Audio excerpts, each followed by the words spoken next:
We just learned new details about what Kohberger had on him the day he was arrested in Pennsylvania. And the sheriff's office is warning locals about a scam that's going around right now, how you can protect yourself right here on Murrow News 8.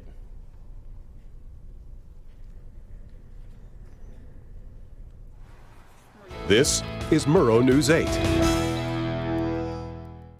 Good evening, I'm Jerica DeQuisto. And I'm Danny Flynn. Welcome to Murrow News 8. In a new update on the Brian Kohberger case, the Murrow News 8 obtained a Pennsylvania police warrant that was released today. The warrant was used in the capture of Kohberger back in December and shares what items were seized from him and how authorities were doing surveillance at his parents' home. On your screen is the receipt of what investigators seized from Kohberger upon his arrest. Items include a silver flashlight, medical-style gloves, and multiple clothing items. The document also shows that law enforcement began physical surveillance on him 3 days before his arrest, and reveals that police requested a nighttime search to protect the public. Kohberger is set to appear in court on June 26th. The Bruce M. Pittman Center at the University of Idaho will be holding a town hall meeting about campus and community safety tonight at 6 p.m. The event is open to the public and will feature a Q&A with guest panelists to address student safety concerns.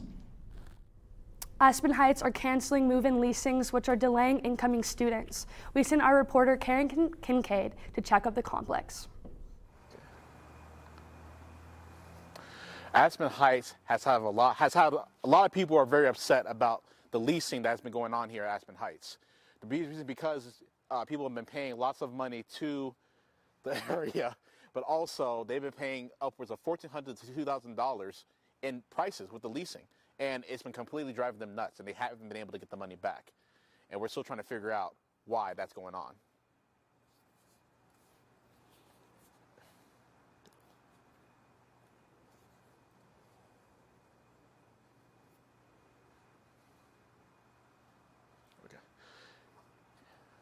Yep, and with the people coming, with the people out here, there have been a few other individuals who have expressed this concern with the amount of money that they've been paying to Aspen Heights, and the reason being is because of the uncertainty of like if they're able to live here under good conditions.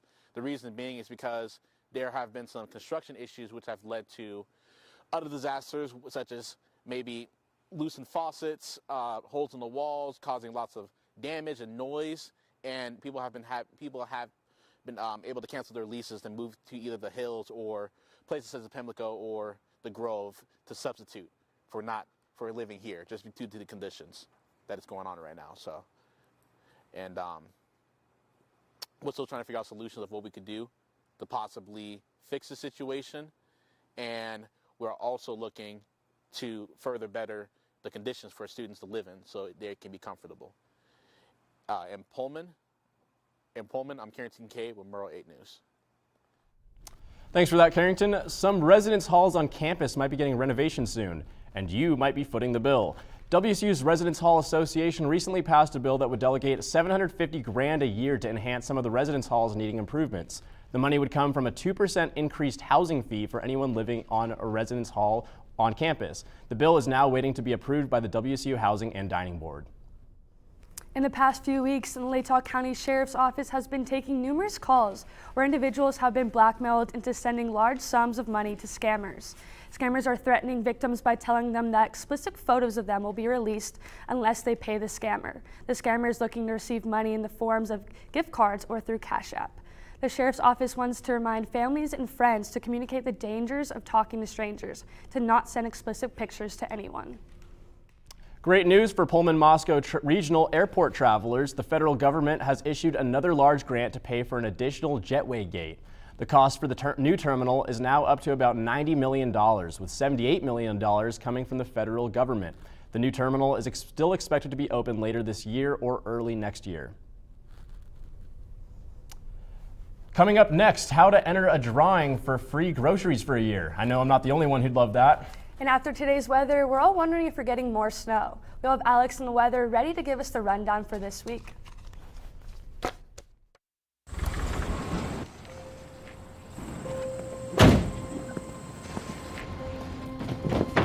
Dad, they took over my bedroom. Come on, come on. Okay, Dad. 1, 2, 3.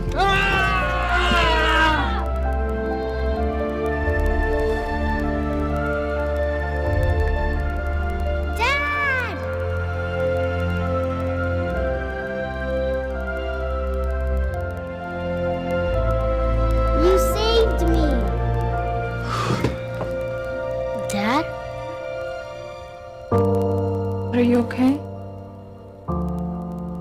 I'm fine, dear.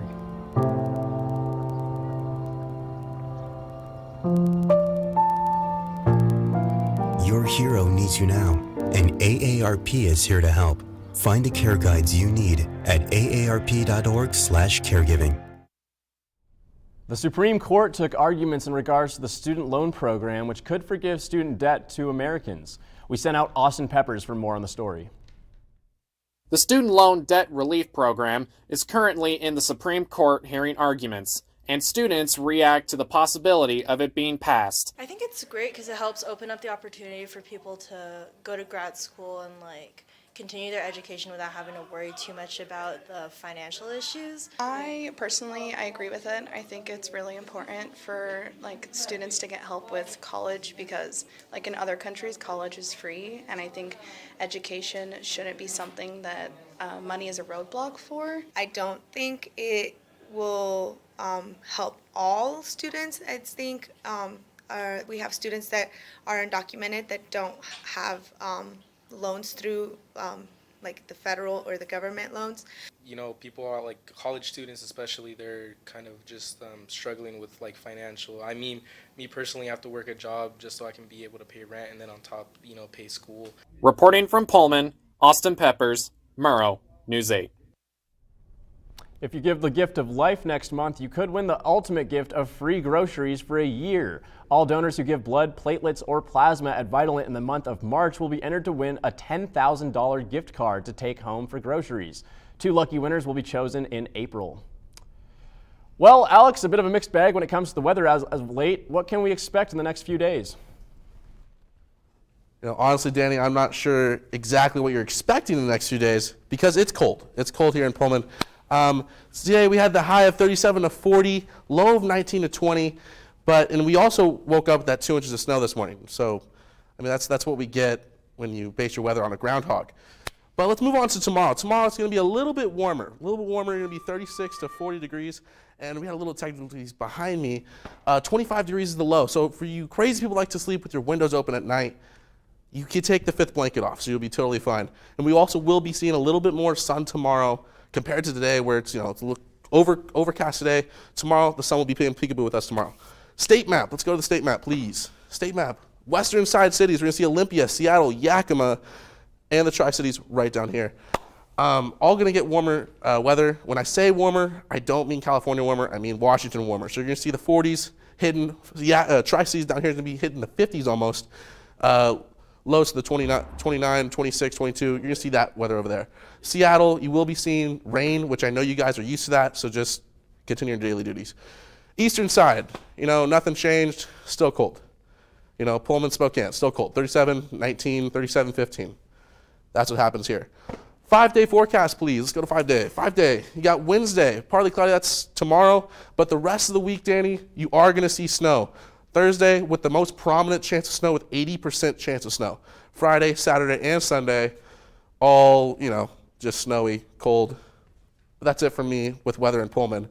Throwing it back to the desk with Janie and Jerica. Thanks for that, Alex. Well, I guess I'll be wearing my coat definitely on Thursday. But up next, we'll tell you who we got for Cougars basketball players that have made the Pac-12 team. And this NBA player set a new record. We'll tell you who it was and the record coming up on Murrow News 8. Days, months. Hey, I'm Jim from across the street. Years. I'd like to give you this. A lifetime. Can rush by without realizing what we're missing. We lose some of the best moments. Some that may never repeat. Come on. Or detach from people around us. Our loved ones grow used to this pattern. But it doesn't have to be that way. We have a choice to take action.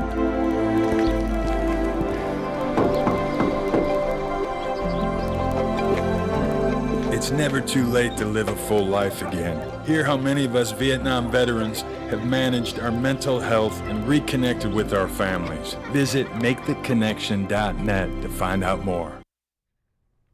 March 1st is tomorrow, and that means the WSU women are in Vegas preparing for the Pac-12 tournament. Today, the Pac-12 announced the finalists for postseason awards and the 3 Cougs that made the cut.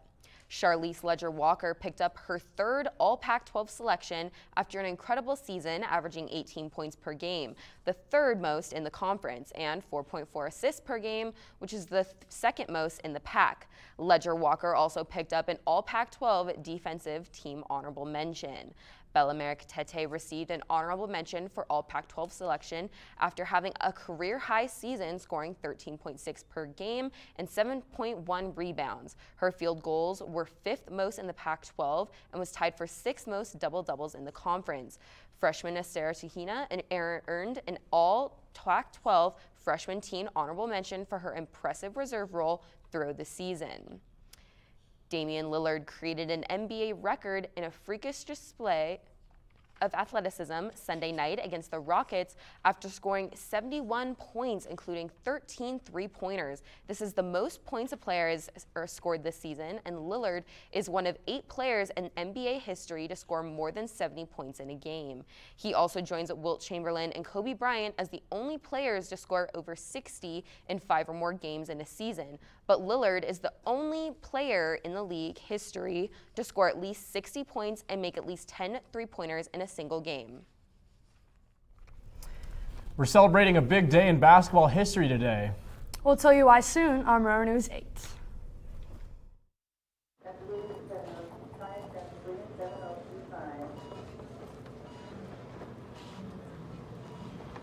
It's okay to be scared. You don't have to be so strong.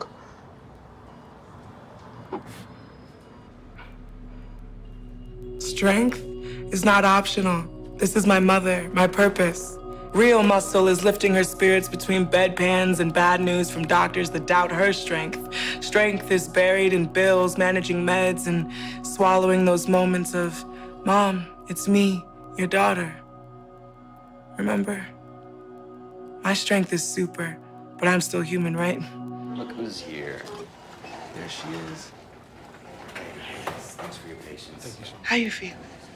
If you're caring for a loved one, visit aarp.org/caregiving for care guides and community, or call 1-877-333-5885. With March coming up soon, we thought it was a good time to mention today marks the first televised basketball game took place. Well, guys, what was the first time you watched a basketball game? Do you remember? It was on TV. I do remember. Mine was, well, we'd always watch the Phoenix Suns when I was a little kid. My dad was a huge Steve Nash fan. My first in-person basketball game, I got to watch LeBron James when he was still for the Cavs back in like 2008. I was living in the Sacramento area, and so I caught a Kings game. When did you live in Sacramento? Oh, I've been around, Alex. Huh, weird. What about you, Brinkley? You know, I don't really remember my first basketball game, like watching it. I just remember, like, I don't know, basketball games like in high school, attending them in person. They're always so much fun. So I don't know. I think that we should all celebrate this game and watch WSU women in the Pac-12 tournament coming up this week. Absolutely. I think that's brilliant. And March Madness coming up too. True. You guys filling out a bracket this year? Give me Iowa State. All right, go Zags. We've got the Warriors. But thank you guys so much for watching. If you missed anything or in our previous newscast, you can always watch us on our YouTube channel. More news can be found at nwpb.org/mn8, and if you follow us on Facebook and Twitter. Have a good night, Cougs.